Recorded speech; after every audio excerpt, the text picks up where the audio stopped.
થઈ જશે, થઈ જશે, કામ થઈ જશે. માતાજી છે? હા, કોણ? દર્શન કરવા આવ્યા છે. હા હા, આવો.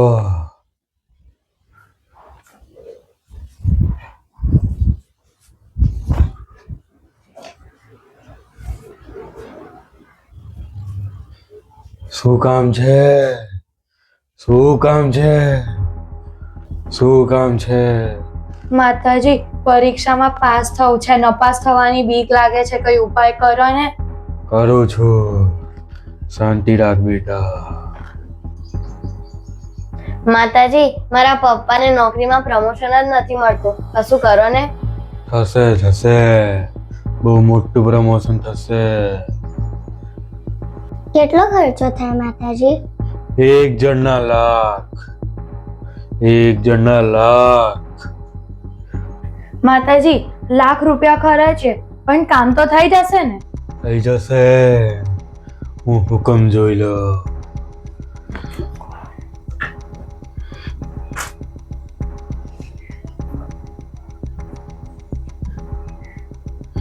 થઈ જશે, થઈ જશે, કામ થઈ જશે.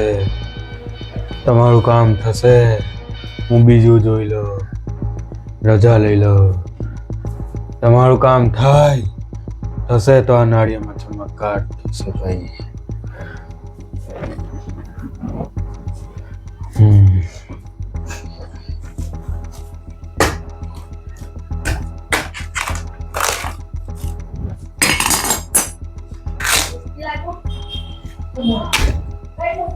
ચાલો, શ્રદ્ધાથી આની પર હાથ મૂકો. તમારું કામ થઈ જશે આજે, ચમત્કાર થાય તો.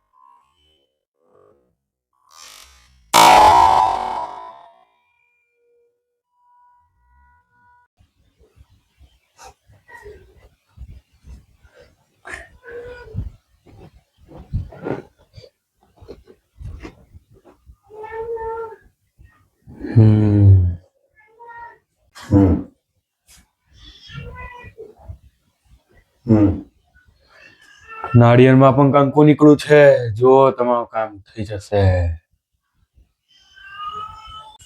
આવતા ગુરુવારે આવજો, 1 લાખ રૂપિયા લઈને. નહીતર આગળ કામ નહીં, વિધિ નહીં થાય, તમારું કામ અટકશે. આવતા ગુરુવારે આવજો, 1 લાખ રૂપિયા લઈને. કહી દઈએ. દાદા, એક વાત કહીએ? બોલો ને. દાદા, ગઈકાલે છે ને અમે લોકો માતાજીના એક ભુવા પાસે ગયા હતા. કેમ? મને નપાસ થવાની બીક લાગતી હતી પરીક્ષામાં, તો મેં પૂછવા ગઈ હતી કે મેં પાસ થઈશ કે નહીં, કેમ કે એ ભુવો કઈક ચમત્કાર કરીને પરીક્ષામાં પાસ કરે છે. એવું? અને કોણે કહ્યું? મારા ક્લાસમાં મારી એક બેનપણી છે ને, એના પપ્પા ગયા હતા, તો એ મને કહેતી હતી એવું. બીજું કોણ તમારી સાથે કોણ આવેલું? નવ્યા પણ આવી ત્રણ હતી ગયા ને ખ્યાતિ પણ આવી. તું પણ ગઈ હતી? તે શું પૂછ્યું ભુવાને? દાદા, મેં એવું પૂછ્યું કે મારા પપ્પાને પ્રમોશન નથી મળતું, તો મળે એવું કશું થઈ શકે? તો શું કીધું ભુવાએ? તો એ કહેતા હતા કે મળી જશે, થઈ જશે. પ્રમોશન થઈ જશે એવું કહ્યું? હા. તો તું પણ હજી બેટા, તને શું કીધું ભુવાએ? બીજું શું કીધું? બુઆએ કીધું કે છે ને એક જણના 1 લાખ રૂપિયા લાગ્યા, અગર નહીં મળ્યા ને પૈસા તો પછી આગળ કશું જ નહીં થાય. એટલે પૈસા આપો તો જ બધા કામ થાય. 1 લાખ રૂપિયા એક જણના, ને ના આપો તો ના થાય એવું કહ્યું? દાદા, બીજી એક વાત, અમે ત્યાં ગયા હતા ને તો ભુવાના બાજુમાં એક નારિયેલ પડ્યું હતું. એ ભુવાએ નારિયેલ ઉંચક્યું, અમારા બધાના હાથ મૂક્યા એના ઉપર, અને પછી કઈક મંત્ર બોલ્યો. અને પછી અમારા સામે નારિયેળ છોયલું અને ફોડ્યું ને તો એમાંથી માતાજીની ચુંદડી નીકળીને નારિયેળ લાલ કંકુ વાળું નીકળ્યું અંદરથી. તમારી સામે નારિયેળ છોલ્યો, હા તમારી સામે ફોડ્યું એને, હા અને અંદરથી ચુંદડી નીકળી હા અને કંકુ વાળું નારિયેળ નીકળ્યું નારિયેળ. કંકુ વાળું નારિયેળ હતું એમ ને? હા આવા ચમત્કાર હોય નહીં. અને જે નારિયેળ જે કોટ ને નારિયેળ માંથી જે કંકુ નીકળ્યું ને ચુંદડી નીકળી એ કઈ રીતના નીકળી ખબર છે તમને? જાણવું છે તમારે કેવી રીતના નીકળી? તો જુઓ, તમને એ ભુવાએ જે નારિયેળ માંથી ચુંદડી કાઢી, કઈ રીતે કાઢી, અંદરથી લાલ પાણી કઈ રીતે નીકળ્યું તેની ટ્રીક તમને બતાવું છું. જુઓ તો જુઓ, ઠગ ભુવાઓ તેમની પાસે રહેલ નારિયેળની છાલ કાઢે છે અને અંદર રહેલ નારિયેળની પોટલી પર 2 કે 3 ટપકા જેવું હોય છે, જેને આપણે સૌ નારિયેળની આંખ કહીએ છીએ. એ આંખને કોઈ અણીદાર વસ્તુથી કે ડ્રીલ મશીનથી કાણું પાડે છે અને તે કાણામાંથી ચૂંદડીને અંદરના ભાગે નાખે છે. અને એ જ રીતે કંકુ અથવા તો લાલ રંગને એ નારિયેળના કાણામાંથી અંદર નાખે છે. ત્યાર પછી એ કાણાને મીણબત્તીના ગરમ મીણથી અથવા તો નારિયેળના રંગના કપડાથી કે નારિયેળના રેસાઓ પર ફેવિકોલ જેવી વસ્તુ લગાવી નારિયેળનું કાણું બંધ કરી દે છે.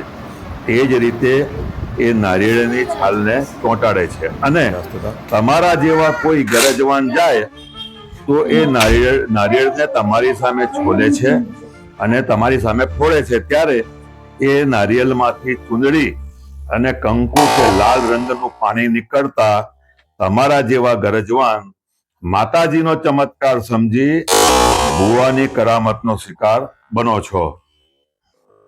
દુનિયામાં ચમત્કાર જેવું કઈ છે નહીં. આ ભુવાઓ છે ને જે માતાજીના નામે આજે તમને ચમત્કાર બતાવે છે એ હાથ ચાલાકીના ખેલ છે. તમને મૂર્ખ બનાવે છે અને માણસની લાગણીઓ કે માણસની જરૂરિયાતનો ફાયદો ઉઠાવીને બેવકૂફ બનાવે છે. માતાજીના ભક્ત હોય, માતાજીના પર જે શ્રદ્ધા રાખતો હોય વ્યક્તિ તે એની ભક્તિ કરે, પણ એ ભગત માતાજીનો ભક્ત આવી રીતના કોઈ ભૂવો ના હોય. ભુવાના કહેવાથી કઈ થાય નહીં. ભુવાના કહેવાથી ને ચમત્કારથી આવું બધું થતું હોય ને તો આ દુનિયામાં બહુ કોઈ બધું ઘણું બધું થઈ શકે. કોઈ દુઃખી ના હોય આ દુનિયામાં. દુનિયામાં દુઃખી હોય ચમત્કારથી કોઈ પાસ થઈ જાય, ચમત્કારથી પ્રમોશન મળે.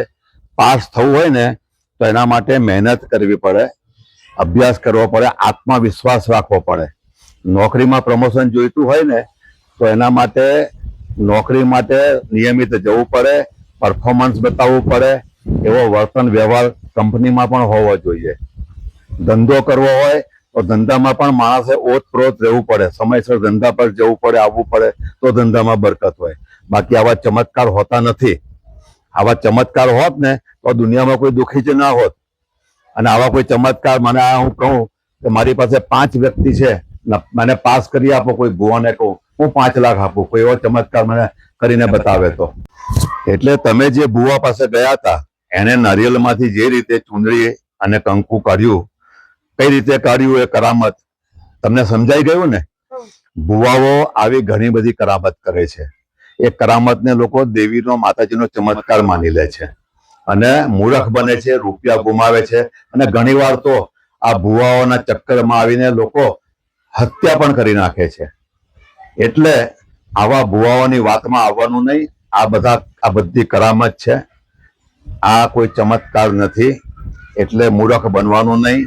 અને હવે પછી ક્યારેય કોઈ પણ ભુવા પાસે જવાનો નહીં. બરાબર?